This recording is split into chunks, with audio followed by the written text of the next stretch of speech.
Right, okay, we will get started. Continue our lesson. Okay, so yesterday we finished Unit 7, right? Mm-hmm. I remember Dạ. that we finished. Okay. All right. So in the unit 7, all right, you learned something about a life story. You retell a story. All right. I think you do very good. Do you remember about the vocabulary, the past simple tense? All right. This is two aspects. All right. So continue unit number 8. Today you learn the new topic about movies. Okay, this is interesting, huh? Interesting topic about a movie. I have lots of kinds of movie you have. And here, look at number 1, content and vocabulary. Grammar and vocabulary, past simple tense continue. But today you learn about to make a questions. All right, and number 2 is the adjective to describe a story and entertainment. All right, I think it's easy to you, huh? So no problem. All right, so go to the part warm up. I have some picture for you. And can you tell me? Okay, can you guess what film is that? What kinds of film is that?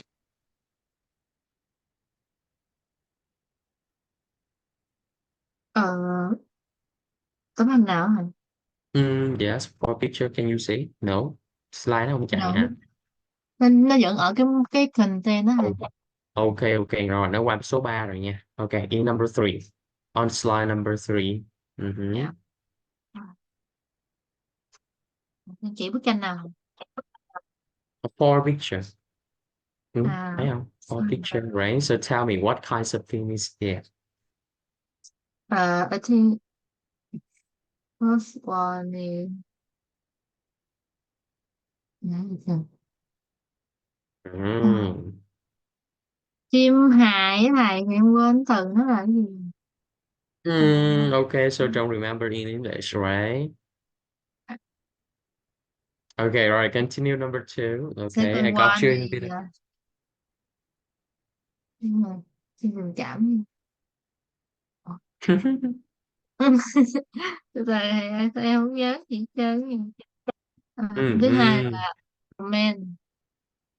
Mm-hmm. Okay, rồi, không có bấm qua slide cái tiếp nha. All right, continue number 3. Number three, Number học viễn 3. tưởng rồi có ta. Ờ, không biết nó có phải fiction không nữa. Mm-hmm. Number four, um, action. Action. Okay. Right. So look at number 1, right? Easy, right? You know this is film high. But you don't know in Comedy á. Vietnamese. Ah, yes, already this is a comedy. Em nhớ ra từ đó. Comedy is mean film high. Yeah. Okay, good job. All right, number 2, let's see. Romance. Or if you talk about the film, you have another words. Okay. You know that film? No. No, no. Titanic. No. You do know? You don't know? À, à, Uh, I know, I know. and do you watch it? No. No. Okay, so up to the year 2021 or 2022 when the COVID-19, I just want that speak. Thời gian nó rảnh quá thì ngồi thầy cài thử. Ok thì đúng là tôi biết tại sao nó là dịch đoạt giải rồi đó. Bởi vì nó rất là Hay. hay. Nó cực kỳ hay. Bởi vì những cái giá trị bên trong nó rất là hay đó. Okay, if you have a chance, all right, I think you can watch that or you have a time, all right, watch a film very meaningful. All right, and number 3, you have to say, you said it's a fiction, right? As a kind of film here, this is a science fiction. Okay, for sure. You know that film? I know it, but I don't watch it. Didn't watch it. Okay, this is the Avatar, right? Avatar is good like the film Titanic 2. Ok, rồi cái Avatar này cũng là 10 năm sau đó nó có ra phần 2 ha, hình như tôi nhớ nó ra vào năm 2013. Đó, và 10 năm sau đến 2023 nó bắt đầu ra phần 2. Rồi thì quay ở đây ha thì phải khen, bởi vì là nó là một cái dạng phim là science fiction, vì mình không có thể build được hết tất cả cái background được ha. Thì diễn viên ở đây người ta chỉ diễn với những cái phong sanh thôi, mà người ta diễn ra được luôn một cái nét đó là hành động này ha, bơi lội này kia đều là trong ở phong sanh nha. Vấn đề là không có phim trường, người ta chỉ đóng tại phong xanh thôi. Rồi Duy Hưu tưởng tượng coi bây giờ là con này con kia, nhưng mà xung quanh mình không có cái gì hết, mà mình phải diễn để mình ra một bộ phim, ở trên ghê chưa. Đó thì nói sao nó cũng được độ giải rất là cao ở trong điện ảnh ha. Rồi and number two, yeah, for sure for you, this is the action, action movie or action film. All right, so I will introduce you a little to it. So what kinds of film you have for today? Okay, so here, after you look the photo from the famous film, can you see the slide in slide number four? Yes. Yes, okay. All right, so number one, the thing I have shown you, this is the comedy. Okay, now repeat after me. Comedy, Comedy. comedy. Okay, Comedy. next one, romance, Romance. romance. Okay, however, Romance. if you put the word romance, it just means lãng mạn. Is it sự lãng mạn? Is it a noun, right? When you wanna talk about a film, the kinds of film, you need to use the adjective and film. You know the adjective Romantic. of romance? Yeah, this is romantic. All right, romantic. All right, and number three is science fiction film. Science fiction film. Science fiction kia. All right, so another you have the short form. The short form of the word science fiction, huh? You just write here, they know that, all right, you are writing the word science fiction. Okay, right. And next one, you have historical film. Historical film. Historical film. All right. So here, historical is a adjective. Okay, but you know another adjective of history. Another adjective of history.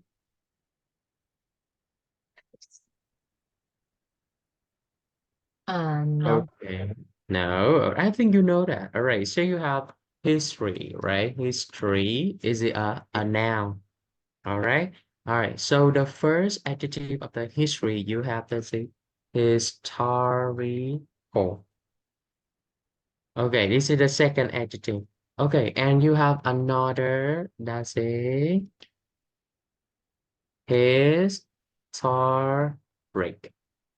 À, Okay. So historical and historic. It's have the different meaning. Sorry. Historic. Okay. Rồi. So historical á, nó có nghĩa là thuộc về lịch sử. Cái gì đó thuộc về lịch sử ha. Còn historic nó là cái thứ gì đó mang tính chất lịch sử. để em hiểu Ok. ngược nghĩa.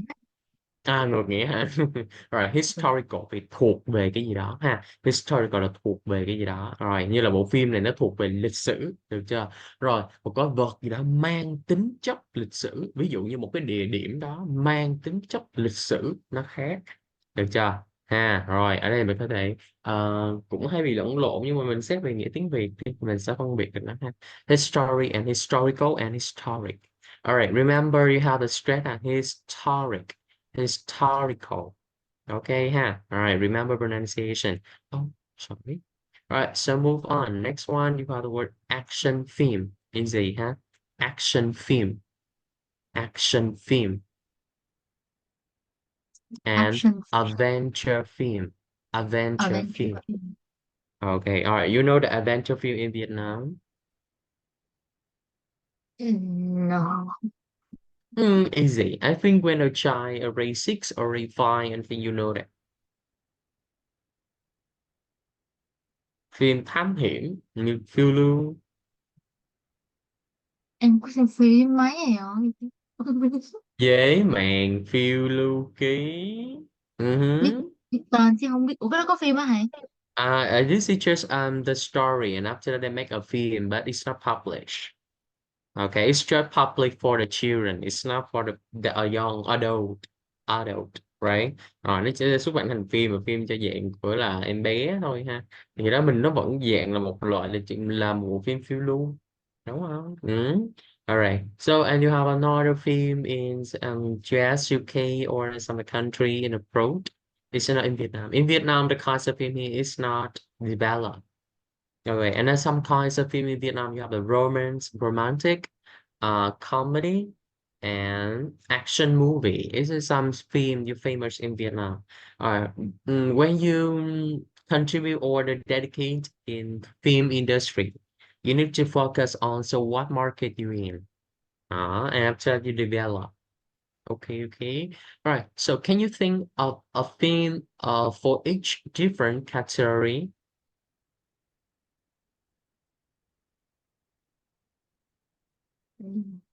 Ừ. So we have another, and each different category here. You just six. Okay, so again, so search on Google and find for me more kinds of film here. Okay, okay, let's start. Let's start. All right, so I give you 3 minutes, huh? Or when you finish, you say yes with me. Dạ.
Đúng rồi. Okay, all right. So tell me, so what kinds of film you have here? Documentary film. Yes, a documentary film. Okay, continue. Horror film. Horror film. Okay, good. um, War film. War film. All right. So war is WAR, right? Right. Okay, okay. Drama. Drama. Okay. Drama film. What does it mean? Drama film.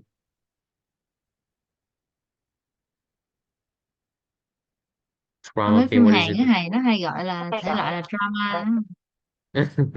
All right, and you have the drama. Nhưng mà dạng đó là dạng gì? Nhưng drama mà dạng gì? Drama là phim kiểu như nó có nhiều tình tiết này kia, cái kiểu không biết nói sao. Mm-hmm. Okay, so now, okay, can you search for the internet? Đọc cho mình nghe. Drama Giờ vô đọc cho film. thầy nghe, chưa? Đọc cho thầy nghe nữa. Rồi, thầy ơi. Rồi, drama phim và drama ở đây nó thì khác á, có chữ drama nó có nhiều Drama nghĩa. film. Đầu tiên á, Often. drama mình nghĩ, ok, đọc cho thầy nghe đi. Ok.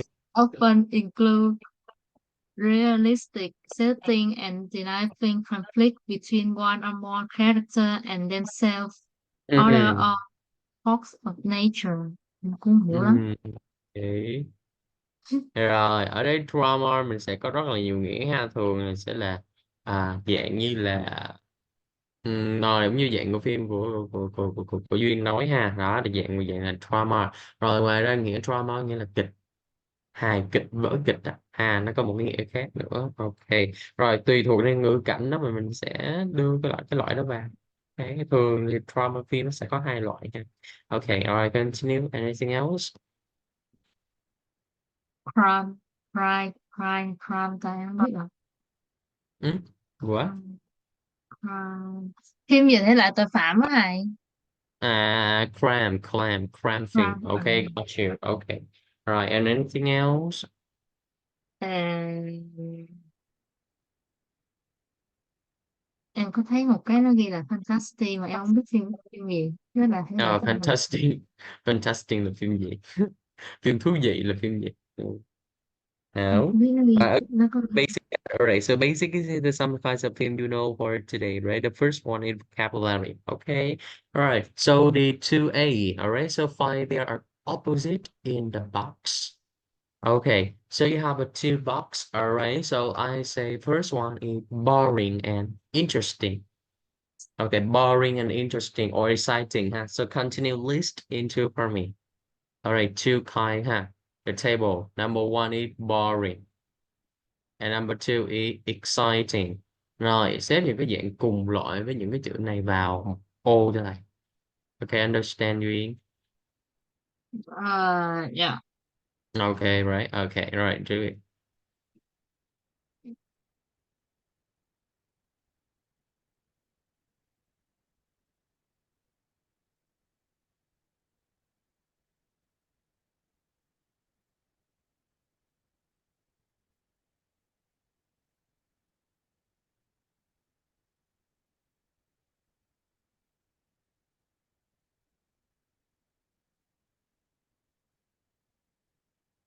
Rồi.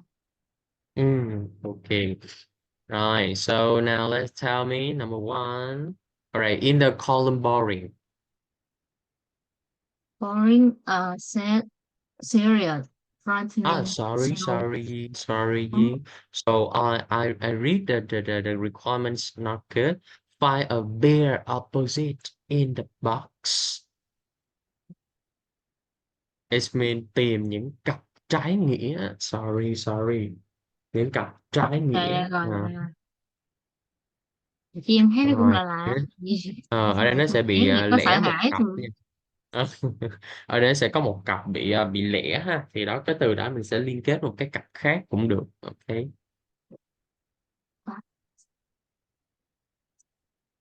thầy đọc không kỹ, sorry.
Ờ, Okay.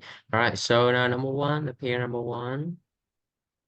number one, sad and happy. This is sad and happy. Okay, good. Number one. Number two. Number two, serious and enjoyable. Okay, good job too. Number three. Number three, frightening and funny. Oh, sorry. And Funny. Funny. funny. Okay, good. Number four. Boring and exciting. Boring and exciting. Yes, good. Next one. Right. Slow and fast moving. Okay, number five. You think number five go with what? Number five. Number six, romantic. Romantic and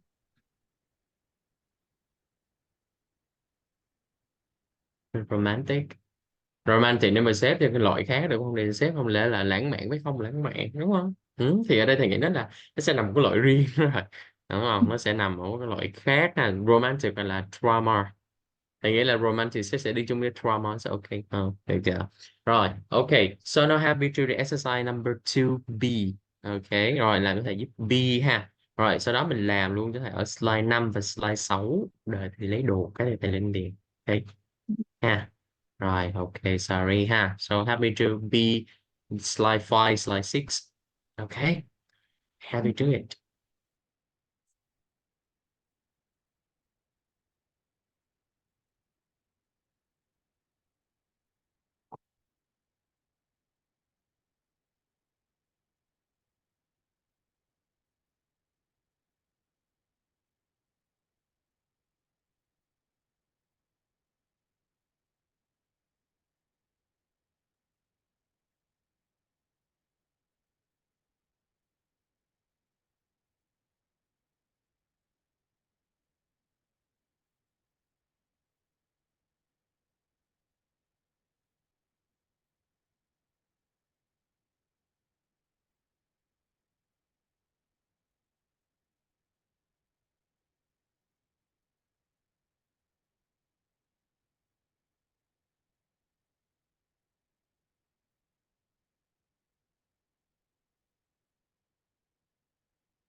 Okay, finish. Finish. Easy. Không biết finish thôi mới đi lên xuống cái mà không xong thôi đó. Okay, so number two, right? So here, discuss for me. So what films have you seen recently? Uh, my recently is Single Inferno. This is sorry. Single Inferno. Uh, single in Single corner. Inferno. Inferno. In what? Inferno. Inferno. What is it? Inferno. So can you tap for me? Tap for me the name of the Okay. check box. Is it? All right, tap for me.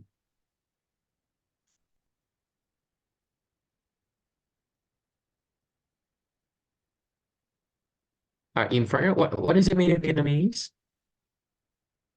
In Vietnamese it means địa ngục độc thân. Địa ngục độc thân. Wow, great. So why you like this film? This is fun. Okay, so tell me first one about the kinds of the film. Kinds of film. Actually, it's maybe does look like film. It's more than it's quite similar with Novel. dating program.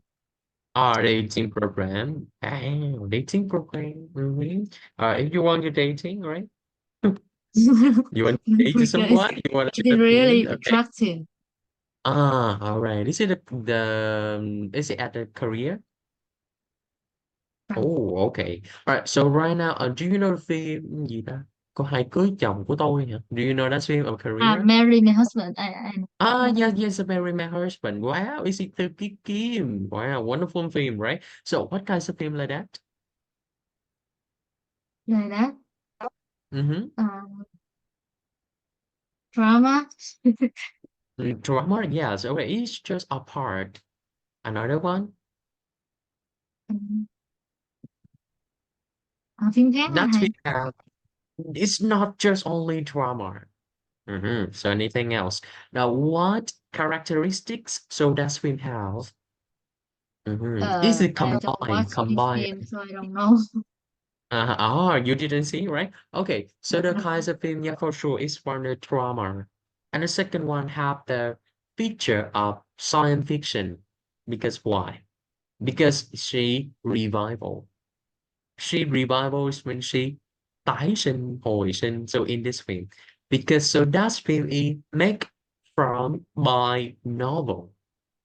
All right, it's in a novel or the story, right? And have a lot of feature of another film, science fiction, right? Because the people cannot revival, right?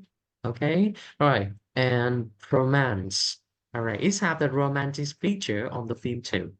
Rồi nếu mà nói về phim Hàn á, đảm bảo con không bao giờ mà bỏ cái chụp romantic ra. Đảm bảo luôn phim Hàn không bao giờ bỏ cái vấn đề đó ra hết ha. Đó chỉ có những cái phim cung đấu là Penthouse thôi thì nó lại khác ha. Cái đó là đảm bảo là drama 100% nha, không có vấn đề gì hết nha. Đảm bảo được 100% drama. Nó sẽ không có trộn lẫn. Tuy nhiên người phim Hàn thường mình sẽ có lúc nào cũng sẽ có tính chất romantic trong đó hết.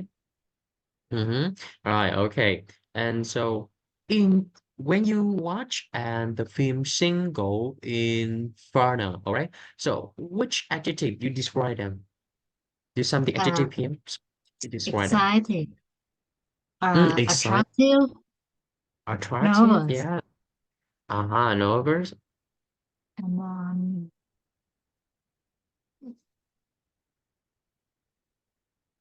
happy. Angry. Mm-hmm. Mm, Happy, angry. that's Anything all. else? Oh, all right. All right. All right. Yes, I see that for you about the adjective racism list adjective. All right. However, okay, you have look at the checkbox. Look at the checkbox, right? You can see I give you more the adjective, right?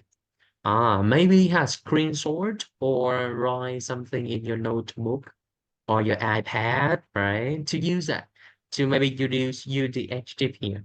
Okay, so write right now for me. Rồi, bữa giờ học mà có ghi bài hôm nay hay là thôi. Rồi rồi rồi, đó giờ mới ghi kìa, đó đó đó đó đó. học Ủa sinh chăm hài chỉ thì của thì tôi. kem ghi mà. Ừ, ý là thầy nói là bữa giờ mà học mấy cái này có cái nào ghi không? Cái này thầy kem ghi là em ghi á. Rồi vậy là phải tự động chứ đợi thầy kêu mới ghi là thôi xong rồi. Ừ, ừ.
Vâng, vâng.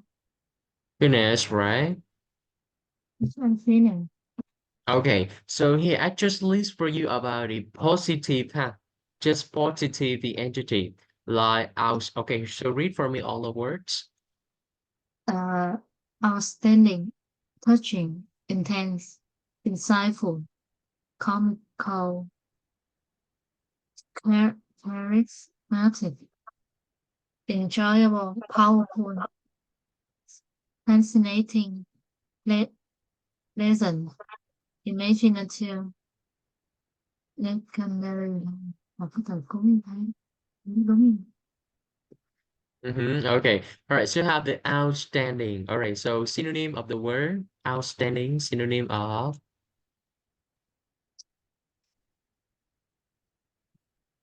outstanding. Rồi nhớ những Đúng rồi. câu mà Thế Thành diễn tả trong The Masked Singer đó.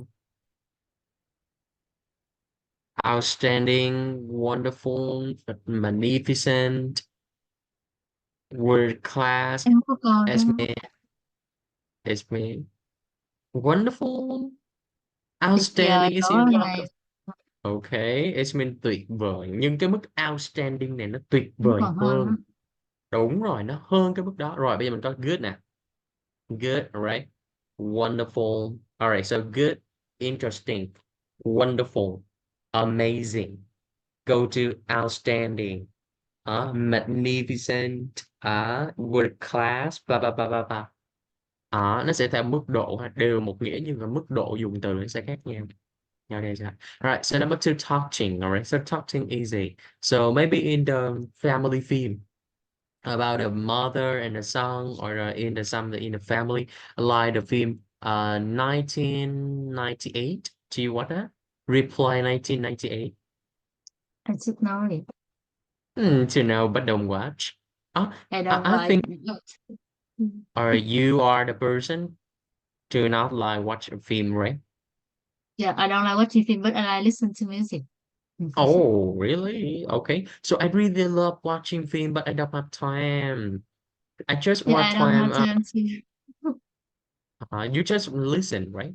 Okay. So I really listen to music a lot when I'm multitasking. Ôi thầy cũng rất là hay, vì thầy cũng nể thầy lắm. Thầy làm gì thì cũng có nhạc, phải có nhạc á. Bạn thầy thì nói ôi làm việc mà có nhạc thì không ai làm việc được. Để multitasking á. Một bên não mình nghe nhạc, một bên não mình làm việc á. Nó không hiệu quả mà nhiều khi thầy thấy vậy nó sẽ vui hơn. Thầy thì thầy thấy nó ok hơn. Nếu mà thầy làm gì đó cũng vậy. Nó soạn bài cho con thầy cũng làm gì. Thầy làm gì thì cũng có nhạc anh thầy mới nói. Để Ok. đem cho tôi Rồi nghe nhạc Ú em Ú.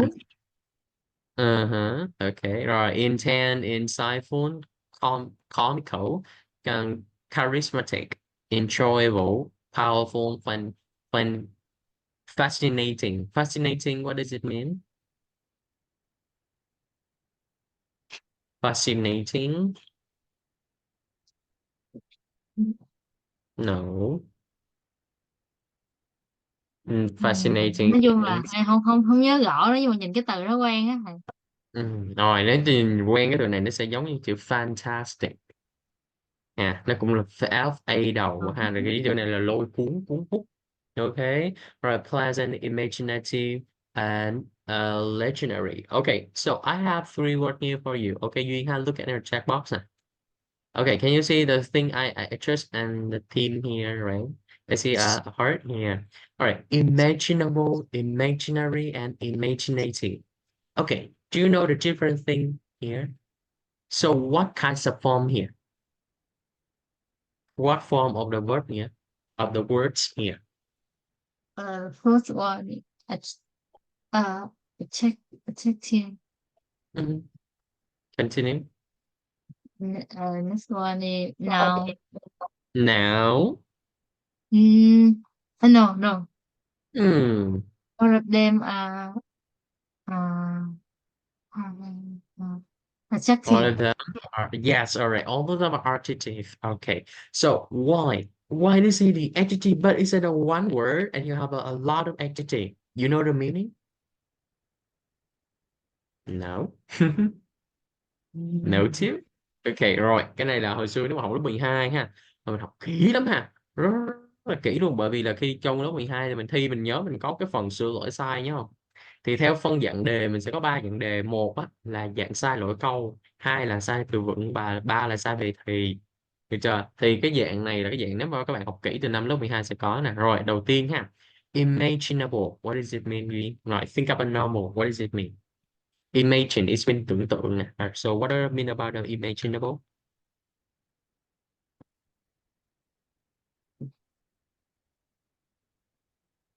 Five, four, three, two, one. tính tưởng tượng Yeah, thôi nữa. is mean có thể tưởng tượng được. All right, Tưởng tượng. imaginable. What does it mean about imaginary?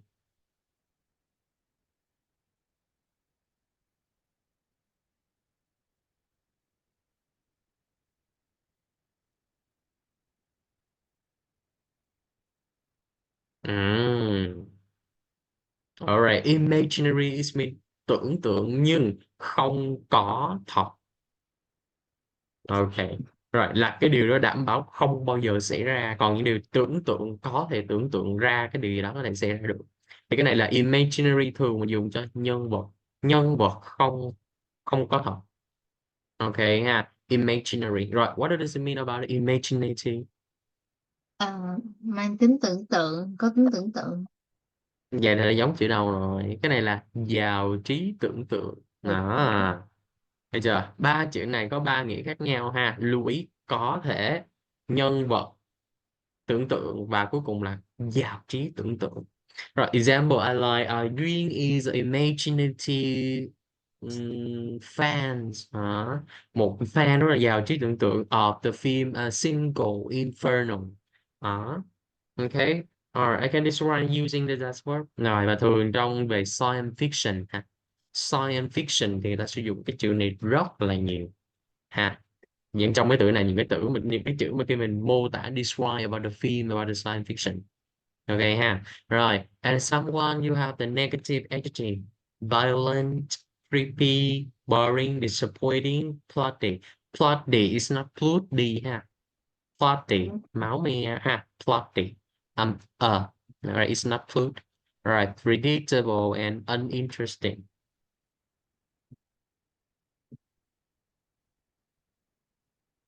So you know why I list the word predictable? Why?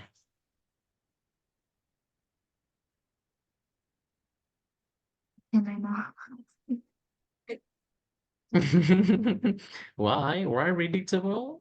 Why don't you know the words? Dễ mà bây giờ mình coi bộ phim mình có thích là mình đoán được trước hết không? là không. Đó đấy không? Nếu mà bộ phim mà đoán được trước hết từ A đến B C D E Z đó rồi thì còn thú vị không? No, right? Nên là cái tính chất này chính chất là negative rồi đó.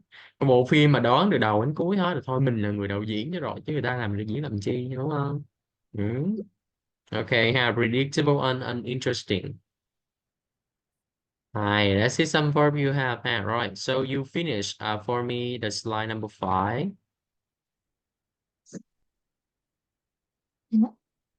Finish. Number five. Yes or no, Chưa. Duyên? Ủa hồi nãy thầy có kêu em làm đó hả thầy? Trời, tôi ghi làm 5 với 6 luôn. Làm sao đâu thầy? Ủa, slide 5, slide 6. Oh, sorry, slide 5 đây không có. Rồi rồi. Sorry. Sorry. I just asked you more. Okay, sorry. Sorry, sorry, sorry. Okay, right. So happy to right now. Easy. Lâu lâu lộn xíu ha. Sorry, sorry.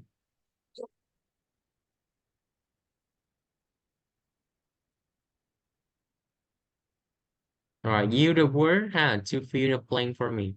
You have a some word here. Use in the fill in the blank.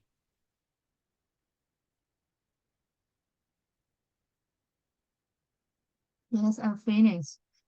Oh, really fast. Okay, right. Now I get to it. Science fiction book, film, or cartoon about amazing future, especially about space travel or other planets.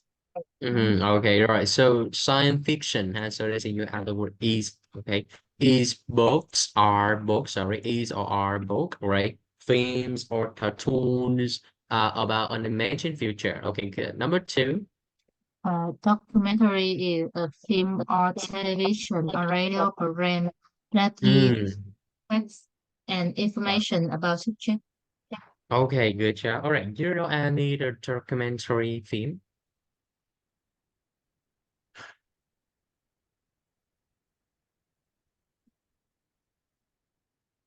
In Vietnam you don't have, right? Ừm, Yes, I think in Vietnam you don't have. But if you have, but I think in the past I didn't know too. Hồi xưa thì có ha, xưa nhiều mà. Nhưng bây giờ thì chắc là không. Có chứ. Documentary có. Dễ luôn. Mới đây. Vậy. Còn đâu đây tiếng gió ngựa phi. Đất rừng phương Nam kể về cuộc đời của An. Ok, do you À, agree? Đúng không? Bộ phim nó kể về cuộc đời của ai? Của An với của ai? Đúng không? Ha, An cả cuộc đời như thế nào đó. Phiêu du phiêu bạt, mất cha, mất mẹ. Phải là về cuộc đời. Fact, information nào? Yes or no? Yes, right. Đó, thấy chưa? Thấy chưa? Thấy chưa? Đó, hỏi cái là đớ liền. Hỏi cái là đứng hình đâu biết, em liền. không có biết thầy ơi, em có coi phim. Trời ơi, không coi phim không có chủ đề này thôi rồi rồi. Chết rồi, tôi sẽ mở mang cái tầm một cái tầm một cái bộ phim rồi, chết rồi. Rồi thì đây người ta kể về cả cuộc đời của An luôn ha. Rồi cuộc đời của An như thế nào, ngày có ba có mẹ, mất ba mất mẹ, trải qua từ người thế nào. Nhưng mà thì gia đình thầy hay nói câu vui như vậy ha, rồi mình nói chơi thôi nha. Là giống như thằng An giống như là sao chổi vậy, đi đến đâu chết tới đó vậy. Không biết Duyên có coi phim chưa ha, thì không biết nhưng mà Duyên đi An tới đâu là chết tới đó. Đi tới nhà ông ông gì ta, ông Ba Rắn ông cũng chết. Đi với Võ Tòng cũng chết. Tới nhà bà Tư Ú cũng chết. Và đi tới đâu thì chết tới đó, cả gia đình út trong chết hết luôn vậy đó. Đó nên đợt nó vui như vậy. Rồi ok, number three, so continue. Like Uh, watching that story.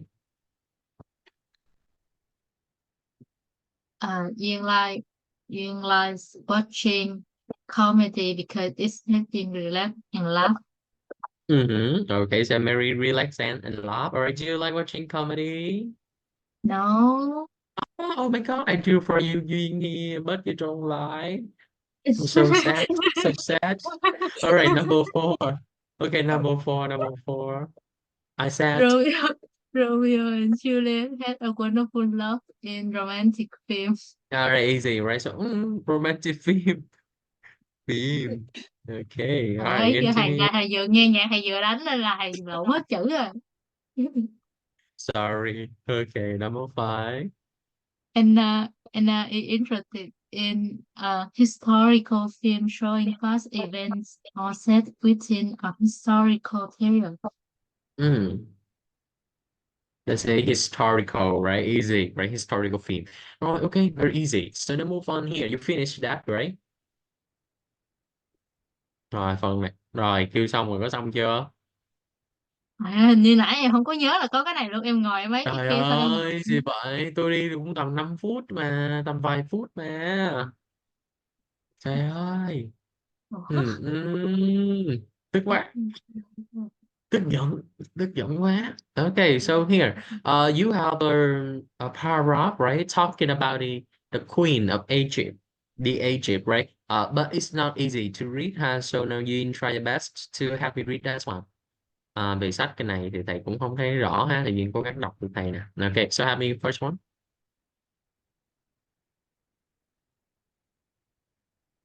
Read out loud, Duyên. À, Hello. uh,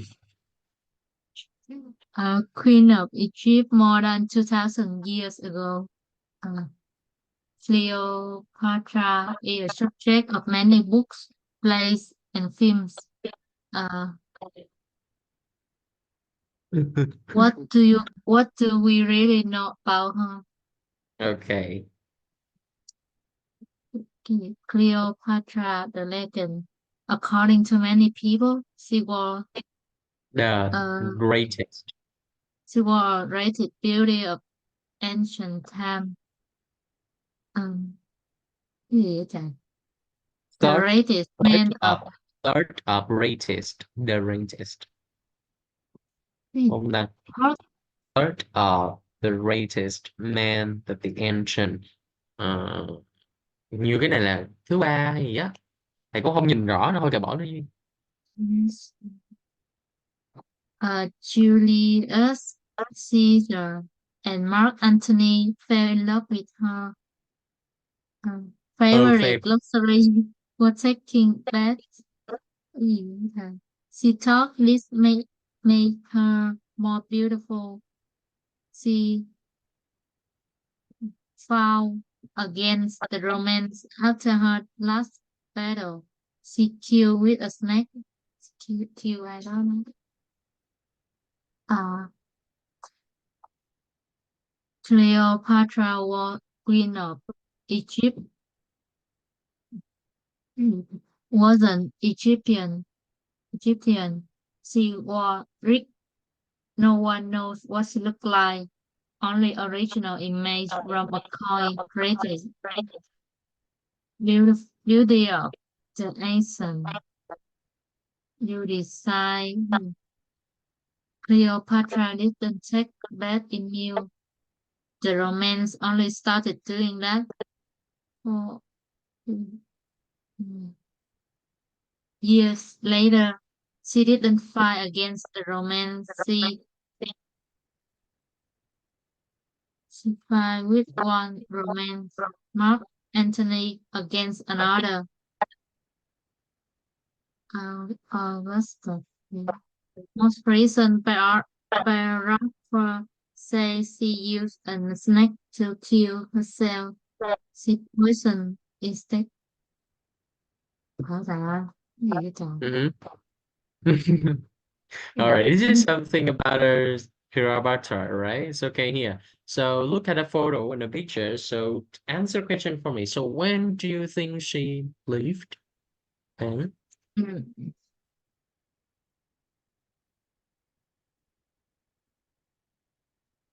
okay, what do you I think? think she When? lived 2,000 years ago. 2000 years ago? Uh-huh. So, what century? Can you guess what century you have?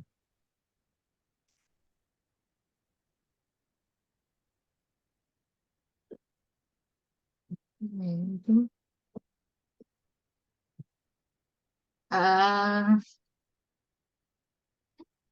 Okay, at home, right? Okay. So, think of the answer at home. Okay. All right. And can you think of three adjectives to describe her? Three adjectives.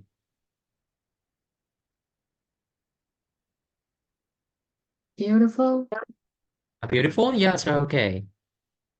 Um, rồi đó là gì thế? Xem đáp một giây. Yeah. One, hết giờ. Hết một Yeah, giây. Hết một giây. charming. Charming? Yes, okay, good, charming. Anything And else? attractive đâu có dùng cho người đó đúng không? Cái dùng cho người. What? Gì cơ? Attractive. Attractive, right? Attractive này dùng cho vật nhiều hơn ha. Mình nói cô ấy là hấp dẫn, cô ấy là thứ rồi, một cái vật gì nữa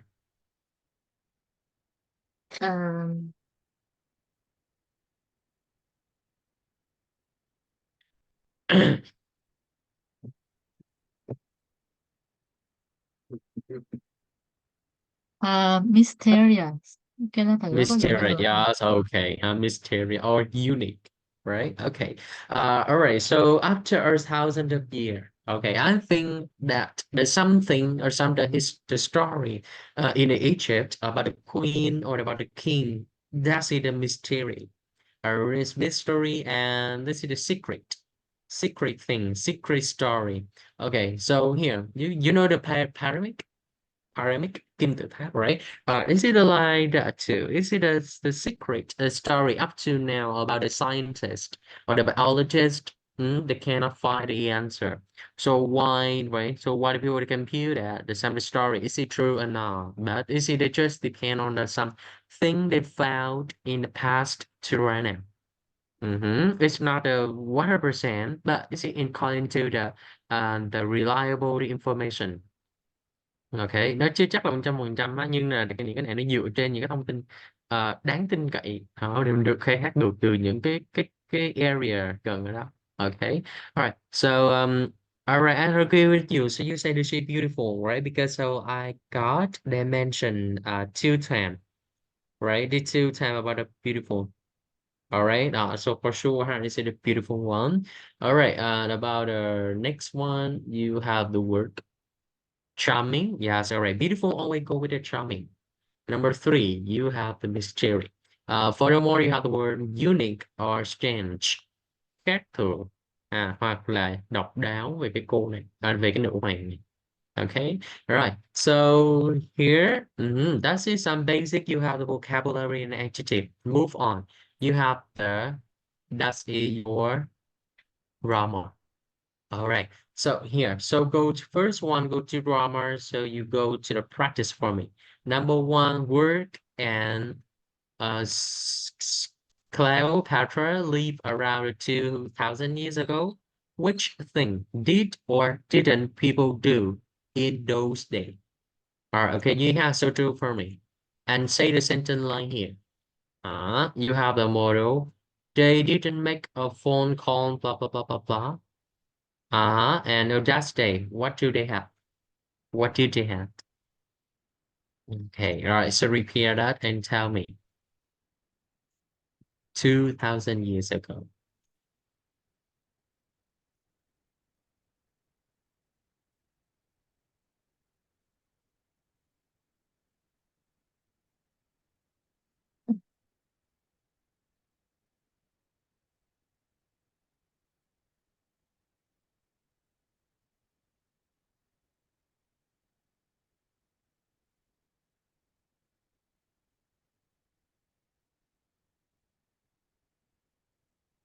Nó là hay.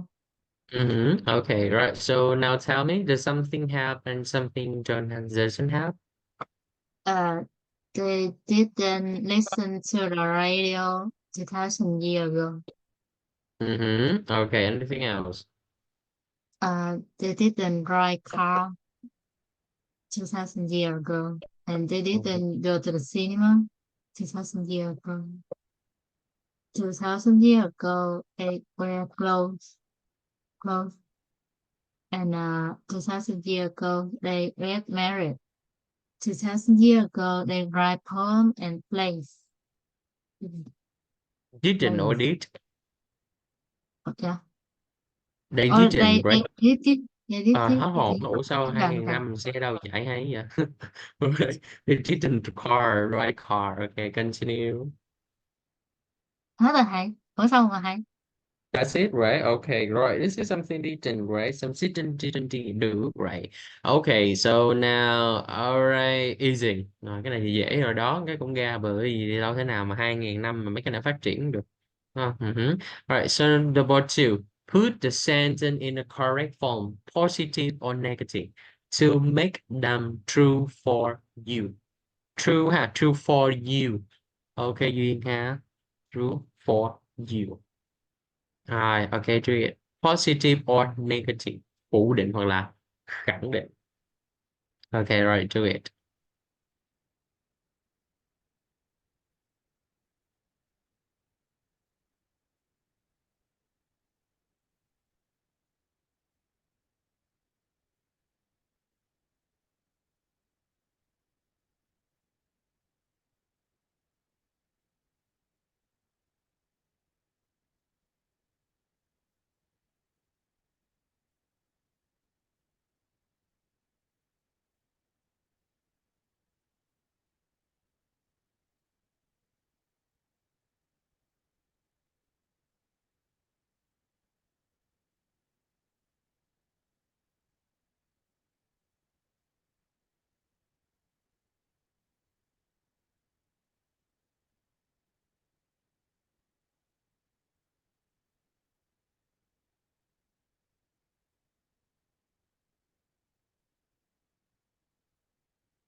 Finish.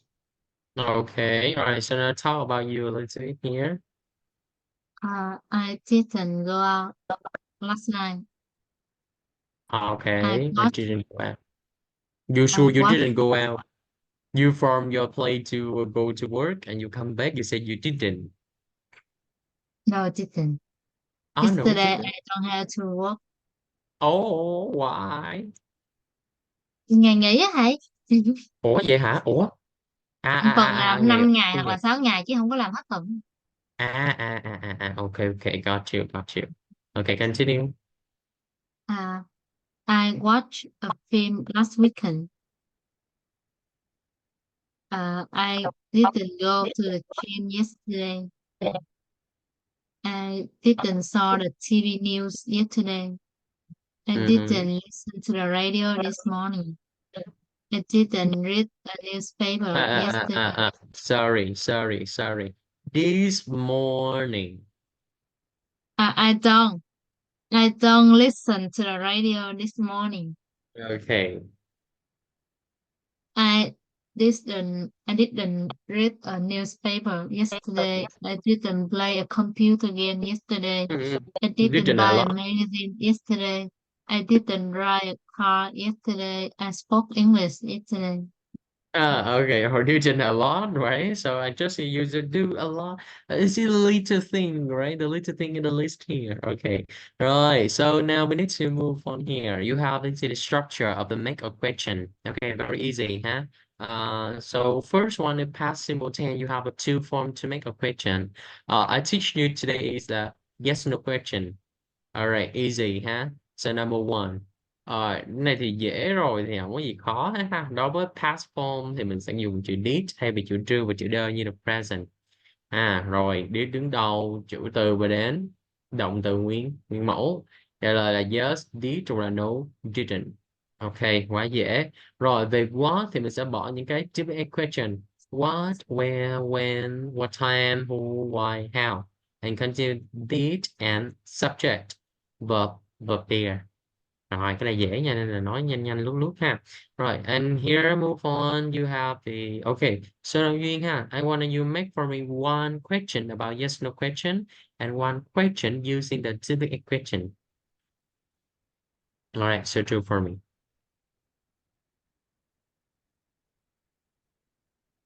Ừ, và làm câu hỏi liên quan gì hả? Nó Ừ. muốn đặt cái gì cũng được. Hoặc là đặt về cái chủ đề ngày hôm nay cũng được. Correct.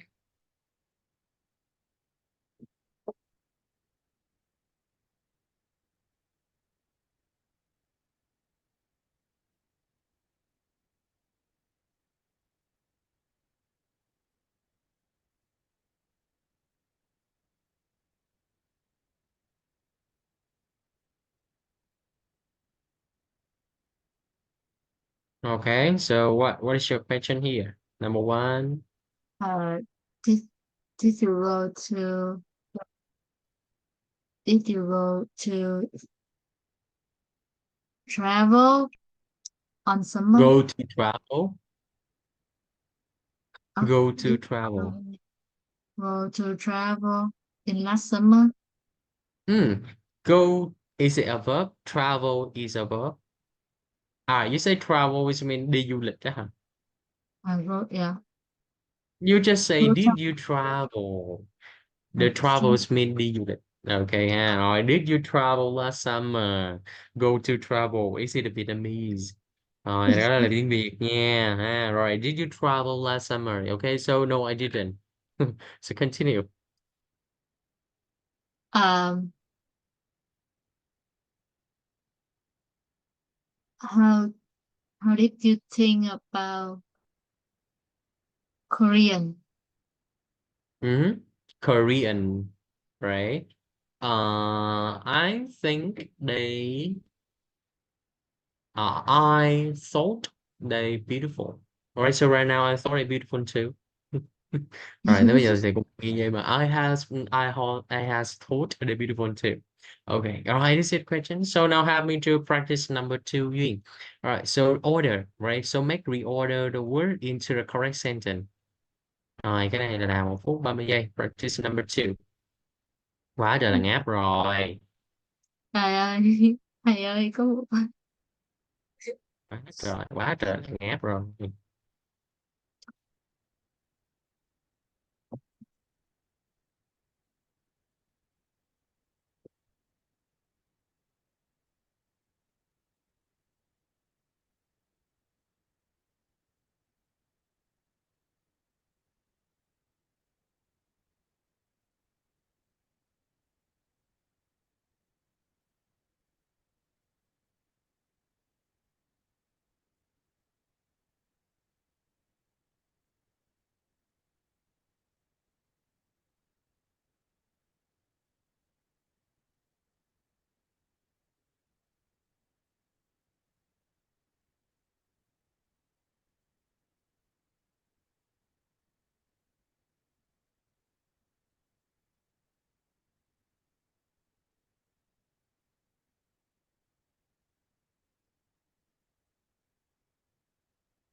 finish. Okay, right. The question number one. Did you go to work by did you go to work by walk this morning? Okay, so this morning is talking about a time in the past ha. Okay. Rồi, cái this morning hồi nãy á thì có một cái nghĩa là trong buổi sáng này thì đối với thầy là sáng sáng này mình đang ở buổi sáng này nên mình phải dùng là hiện tại được cho nếu mà con nó ở trong buổi chiều nhưng buổi chiều ngày hôm qua và đầu tối ngày hôm qua thì mình phải dùng quá khứ. Ok, hiểu tại sao this morning ở đây lại là quá khứ chưa? Ngày hà bởi vì mình đang tại ở địa điểm hiện tại tại là buổi sáng. Ok, right, so continue number two. When did your parents buy their house?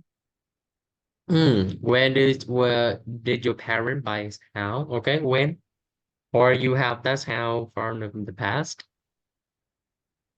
No? Cái nhà buy their house. À, cái gì ta? Thằng em không biết đếm. Ủa, em đếm chậm.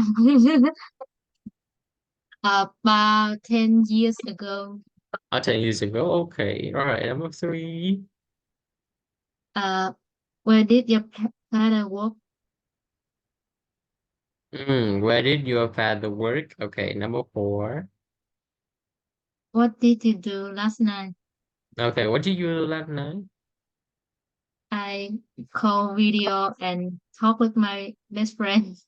Oh, all right. Calling some with friends. Okay. Number five. Number five. Did John go swimming today? Okay. Did John go swimming today? Okay. Number six.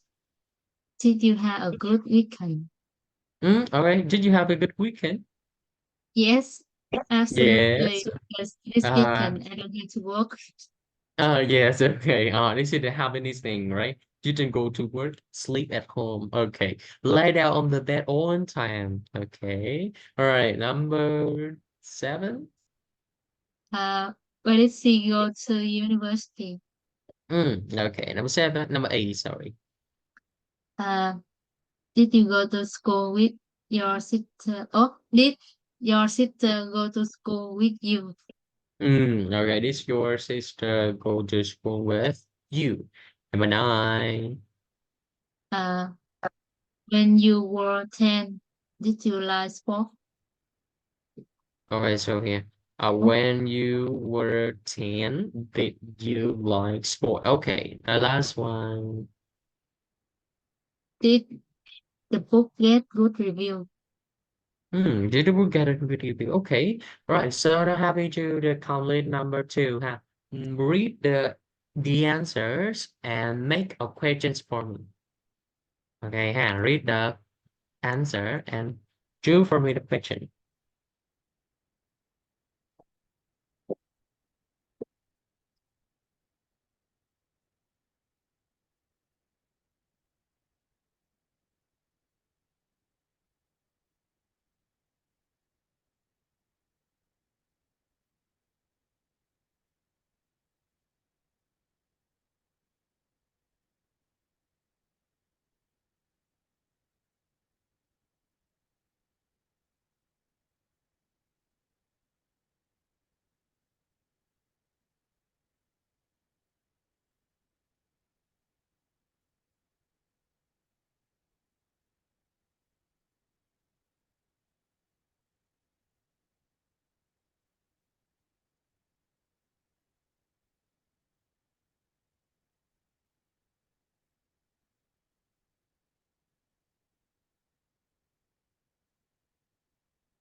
Không phim à? Okay, all right. So number one.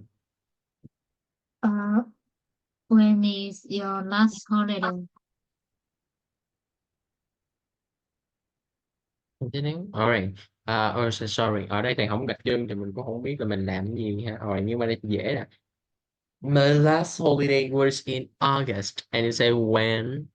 When what? Sorry again. When is your last holiday? Mm-hmm. When's When? war? Ờ. Nếu mà nhìn ở đây mình đang làm cái gì nào? When were sao? Bữa nào đó? Words or were? Was Words. Okay, just words. But just have one holiday, right? So when was your holiday? Last holiday. Okay, number two. where did you go? Where did you go? I read B too. Who did you go with? Hmm. Nhớ đọc câu B À, luôn chị ơi. dạ, dạ. À, who did you go with? I went with my sister. How did you Who get did there? continue. How did you get there? We got there by plane. How long did you stay? We stayed for a week. What did you saw in Paris? We saw. What did Ừ, you saw? mình thấy gì ở đó? Did rồi mà còn saw hả? Thầy so À, cho what một did you cái. see? Là gì vậy À, trời? à. Hỏi ơi. What did you see? Okay, number seven. What did you see in Paris? What did you think about Paris? Uh, You think như I thế thought nào? Ừ. I thought it was fantastic. What did you À, buy? Yeah. nãy giờ là không có âm cuối nữa. Thinh. What did you think? I thought Think, fantastic. think, Thing. think. Right? I thought it was fantastic. What, Paris, a week. All right, I bought port what did cars. you buy in Paris? I bought, I bought some postcard. Okay, August. August, Paris, sister, plan, week, No, tower, fantastic, postcard. All right. I remember pronunciation ending sound. Okay. All right. That's it for your number. This exercise by make a picture about the grammar today. Right. So and the last one, you have to see maybe the collocation, and you have a verb go with some phrases here. Right, so happy feel the playing game. All right. Okay, so put the verb into the playing hand. And in total, you have the 11. 11, sorry, 12, 12 sentence with the 12 playing. Put the verb into the plane. All right, and you have the exercise. You choose for me three. Sorry, tell me, and can you tell me what is your favorite? Three favorite and explain.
I'm finished. Okay. All right, so now number one. Cook dinner for friend. Okay, cool dinner for friend. Number two. Watch to a musical. What two? Musical. Musical here is not full. It's a musical instrument, huh? I think musical instrument is it correct too? Okay. Uh, All right, Play a second. DVD at home. Mm-hmm. Four, go to a Next. party. Number five, go to a concert. Number six, play a computer games. Number seven, play music. Number eight, go out for dinner. Number nine, read a book. Number 10, go to the cinema. 11, go for a walk. And 12, go to the theater. T, Easy. Right. Right. Three. Tell me three. play music. Play music. Play music. Anything else? Go out for dinner and go to the cinema. Okay. Explain. Okay, easy. Your turn. Explain. Explain.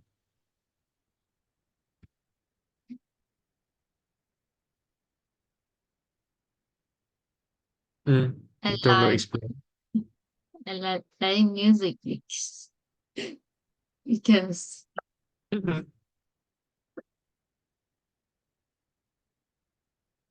uh, because whenever I play music, I feel relaxed and comfortable. Relax and comfortable. Okay, yes. Maybe explain that. Play music. Maybe. I think it's not your hobby, right? It's not your hobby. You Music, just play that, but it's not your hobby. um, mm, just 50%. Just small. All right. This is small part in your hobby. Okay, okay. All right, continue. Uh, I I love going out for dinner because I can cook.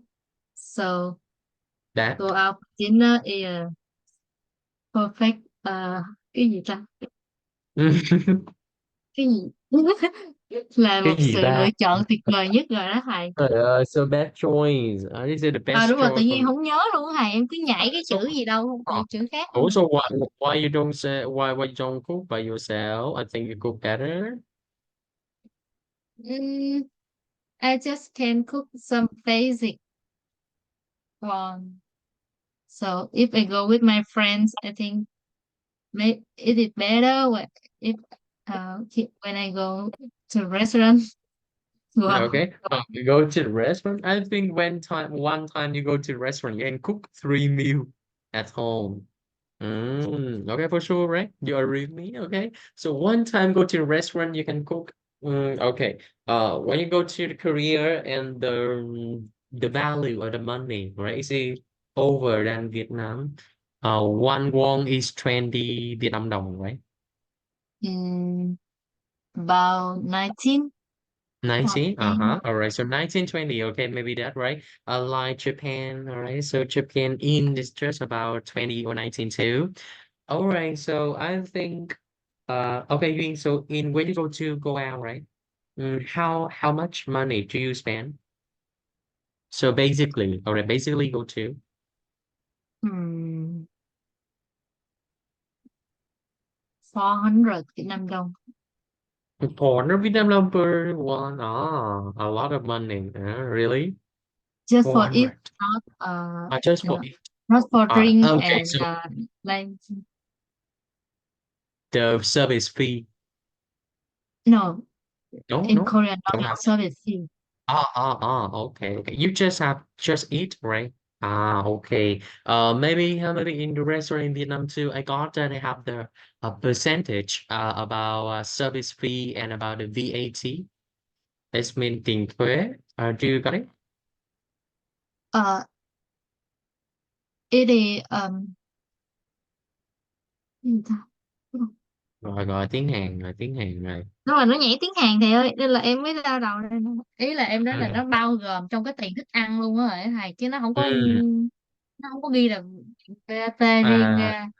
Như okay, là okay. All right. And the VAT is included in the meal's price, right? Okay. But in Vietnam, we don't look at that. You know, Doki, right? So Doki in Korea. Right, right, right. yes, Okay. So but okay. it is So not in Doki, popular, it's not popular. Oh, really? not Not popular. popular? Oh, comeback Vietnam is it the one of the biggest or the wonderful or the successful brand of the tteokbokki? Is it really successful? Ồ, nhiều cái đúng là mình không biết ha. Rồi mình không có ở bển thì thầy cũng không biết được là như vậy ha. Okay, right, so continue next one. Last one is I like going to the cinema. Okay, rồi. Được cái thì tính nói bộ nãy giờ chưa nói cái nào với cái topic ngày hôm nay hết trơn. Hên quá, go to the cinema. Okay, right, so here, okay, so làm why? Because I think I can if I go to the cinema, I can watch film on a big screen and I can eat popcorn and free. So I like go to the cinema than watching film at home. Okay. All right. So I got you too. All right. But in the young, I really like go to the cinema, watch a film. Right. So right now I'm lazy because when I drink and I drink ice water. I usually go WC a lot. So when you go to the cinema, yes, I don't feel comfortable when I just go out a lot. And but my bad habit is when I don't drink water enough, I will headache. Không biết thì Duyên có mà chứ thầy là thầy bị nha, thầy uống không đủ nước rồi thì thầy biết đầu. Ah, this is the reason here, right? Okay, all right, just basic you have, right? So here, move on, and the last one, we can do it, and that's it. All right, so have you read about the Queen rock legend, about the band music in US, right? UK, sorry. This is really famous, okay? Okay, so have you read that one first? That's band. Queen rock legends. Queen are Legend, British legend, not legend. legend. Legend, Legend. okay. Rock legends. Queen are a British rock band. They formed in 1971 with lead singer Freddie Mercury, guitarist Brian May, uh, guitarist John Deacon, and drummer Robert Taylor. Freddie Mercury died in 1991 and John Deacon left the band in 1997, but Brian May and Robert Taylor continued to play together. Queen are one of the world's best-selling music artists with 18 number one Album. album and 18 number one single, including huge hits like Bohemian Rhapsody, We Are the Champions, and We Will Rock You. Okay, where's your my ending sound? Hmm. Read very fast, but where's my ending sound? Duyên. Where's my ending sound, Duyên? Nếu chỗ nào thầy? All the thing. All of them. Are you like up Ừ. all the Oh, all right. So here, right, Queen, British, British, British rock band. They performed at 1971, with lead singer Freddie Mercury, guitarist, guitarist, guitarist. If you say guitarist, read, read. That's it. No, you don't have any sound. This is Vietnamese ha. Guitarist. No, guitarist. Brian May, blah, blah, blah, guitarist John Deacon, and drummer Gawker Tyler. Freddie Mercury died in 1991, and Joe Deacon left the band in 1997, but Brian May and Roger Taylor continued to play together. Queen are one of the world's best-selling music hit artists. Nó có ba âm luôn. Artists with 18 number one of albums and the 18 number of singles, including huge, huge, Ừ. huge huge hits like blah blah blah blah blah blah blah blah. All right, so ending sound you liking a lot. Okay, kể cả những cái âm phát ở đầu luôn, có đọc là together. Chữ to của mình đang bị nặng âm của Việt quá, nhưng mà mình together, together, two. Rồi để một người khi mà mình communicate, người ta sẽ đánh giá được giỏi hay không, cái nằm đâu nằm ở phần phát âm, chỉ một phần thôi. Nhưng mà khi người ta nghe mình phát âm những âm đầu và những âm cuối là người ta sẽ biết được là mình là ok hay không. Trước tiên về cái accent ha, cái thứ hai là về từ vựng, đó là những cái khía cạnh nhỏ người ta đánh giá ha. Rồi phải cố gắng nhiều thêm nha, đó những cái này là cố gắng rồi, phải cố gắng thêm. Right, so happy number one, look at the photo and answer for me. Number one, you read and answer right now. Which country is a rock band Queen Rock from? Uh, Brit. They from England. Okay. Next one, number two. Who was the lead singer? The lead singer is Freddie Mercury. With Next one. two members, you still play in the band. Uh, Roger Taylor and Brian May. Okay. And name the three Can of you name their three his of song. their song? Bohemian Rhapsody, We Are the Champions, and We Will Rock You. Yes, all right. Is it the particular and the heat of them, right? Okay. That's it for you at number one. And answer number two, how to say about the listen? Listen to radio program at a musical, right? The musical here. We Will Rock You, which is based on the song by the Queen. So number the topic A to H in the order you hear. And so number one, you have B, right? So now let's listen and try better to do it. Okay, Duy ha. All right, so now listen and do it. Let's get started.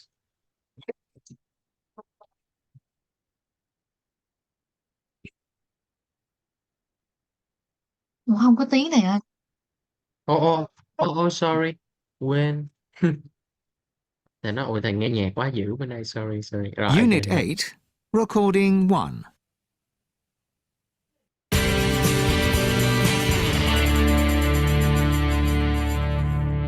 So today, we're talking about a song which is famous all over the world, which also became an incredibly successful musical.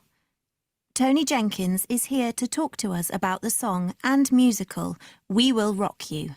Hello, Tony. Hello. First, tell me about the original song. When did the song come out? Well, the British rock band Queen started writing songs and performing in the 1970s, and We Will Rock You became a #1 hit for them in 1977. Queen's lead singer was Freddie Mercury, but the guitarist, Brian May, wrote the song. Brian May. Why did he write the song? Well, he wrote it after a concert. When the concert finished, the audience didn't want to go home. They started singing a football song, a kind of chant, because they wanted Queen to come back on stage. That chanting by the audience inspired May to write We Will Rock You. The song sounds a bit like a football chant, doesn't it? With the background beat of stamping and clapping. That's right. In fact, people often sing We Will Rock You at football matches and other sporting events. It's a very inspirational song, an anthem, really, that inspires people. Yes. And what about the musical? Did Brian May write the musical? Well, no, he didn't write it. British comedian Ben Elton wrote the musical. But he worked very closely with Brian May and Queen's drummer Roger Taylor. Ben Elton wrote the story, and Brian May and Roger Taylor worked with him, fitting the songs around the story. They are all Queen songs. And what is the story? Well, the story is set in the future, 300 years from now. It is a world where you can't write your own music. People watch the same films, listen to the same music, wear the same clothes, and have the same opinions. Who is the main character? The main character is called Galileo, and he doesn't want to be the same as everyone else. He wants to be different. And when did the musical come out? The first performance was in May 2002 at the Dominion Theatre in London.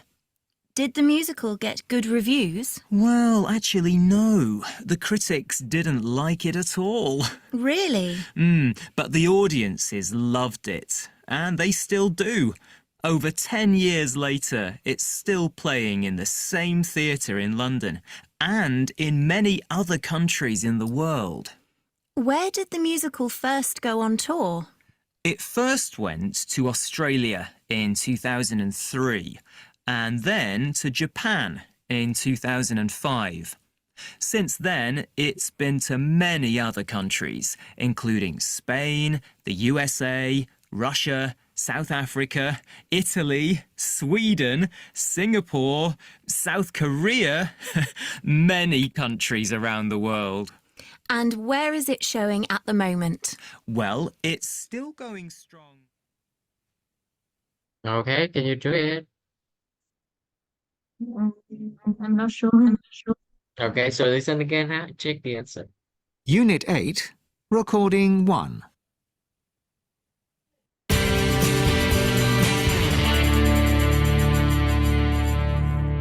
So today, we're talking about a song which is famous all over the world, which also became an incredibly successful musical. Tony Jenkins is here to talk to us about the song and musical We Will Rock You. Hello, Tony. Hello. First, tell me about the original song. When did the song come out? Well, the British rock band Queen started writing songs and performing in the 1970s, and We Will Rock You became a #1 hit for them in 1977. Queen's lead singer was Freddie Mercury, but the guitarist, Brian May, wrote the song. Brian May. Why did he write the song? Well, he wrote it after a concert. When the concert finished, the audience didn't want to go home. They started singing a football song, a kind of chant, because they wanted Queen to come back on stage. That chanting by the audience inspired May to write We Will Rock You. The song sounds a bit like a football chant, doesn't it? With the background beat of stamping and clapping. That's right. In fact, people often sing We Will Rock You at football matches and other sporting events. It's a very inspirational song, an anthem, really, that inspires people. Yes. And what about the musical? Did Brian May write the musical? Well, no, he didn't write it. British comedian Ben Elton wrote the musical. But he worked very closely with Brian May and Queen's drummer Roger Taylor. Ben Elton wrote the story, and Brian May and Roger Taylor worked with him, fitting the songs around the story. They are all Queen songs. And what is the story?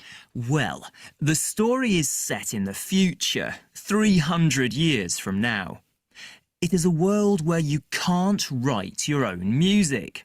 People watch the same films, listen to the same music, wear the same clothes, and have the same opinions. Who is the main character? The main character is called Galileo, and he doesn't want to be the same as everyone else. He wants to be different. And when did the musical come out? The first performance was in May 2002 at the Dominion Theatre in London. Did the musical get good reviews? Well, actually, no. The critics didn't like it at all. Really? But the audiences loved it, and they still do. Over 10 years later, it's still playing in the same theatre in London and in many other countries in the world. Where did the musical first go on tour? It first went to Australia in 2003 and then to Japan in 2005. Since then, it's been to many other countries, including Spain, the USA, Russia, South Africa, Italy, Sweden, Singapore, South Korea, many countries around the world. And where is it showing at the moment? Well, it's still going strong. Ok rồi, nghe được cái bài này là nghe luôn cái bài dưới là làm được true false nè. Rồi bây giờ nè, so tell me the answer. Number two No, is number two is Who wrote the original song? Okay, good. So number 2 is app. Okay, number 3. Number 3, how he got the idea for the song. So change air. Okay, this is number 3. Okay. Number 5 is the story of the musical. Number 4, number 4. Number 4 is who wrote the musical. Who wrote a musical? Okay, you read number 4. All right, next. Number 5 is C, the story of the musical. The story. Number 6. Number 6 is the main character in the musical. The main character. Okay, H. Last All one. right. And the Number next 7 one. is the early days of the musical. And the last one is the music show, right? Mm. Okay, all right. Is it your the order, right? Okay, this is correct, right? Listen very clearly. All right, this is that time finished, right? You just listen to A, right? To be so for next week. Rồi ngày hôm nay nói chung là ngày cũng học cũng trễ rồi ha. Rồi thứ tự này tuần sau mình sẽ nghe lại một lần nữa và mình check lại với thầy ha. Ok, rồi mình cứ Dạ. nhớ lưu đáp án nha. Rồi tuần sau mình sẽ sửa lại với thầy. Rồi, okay, I think that's it, lesson today. Rồi ngày hôm nay là ngày dài nhất từ đó giờ học nè. Đó, bởi vì hồi nãy thầy có đi nên là thầy học bù lại tí xíu ha. Rồi, so I stop recording.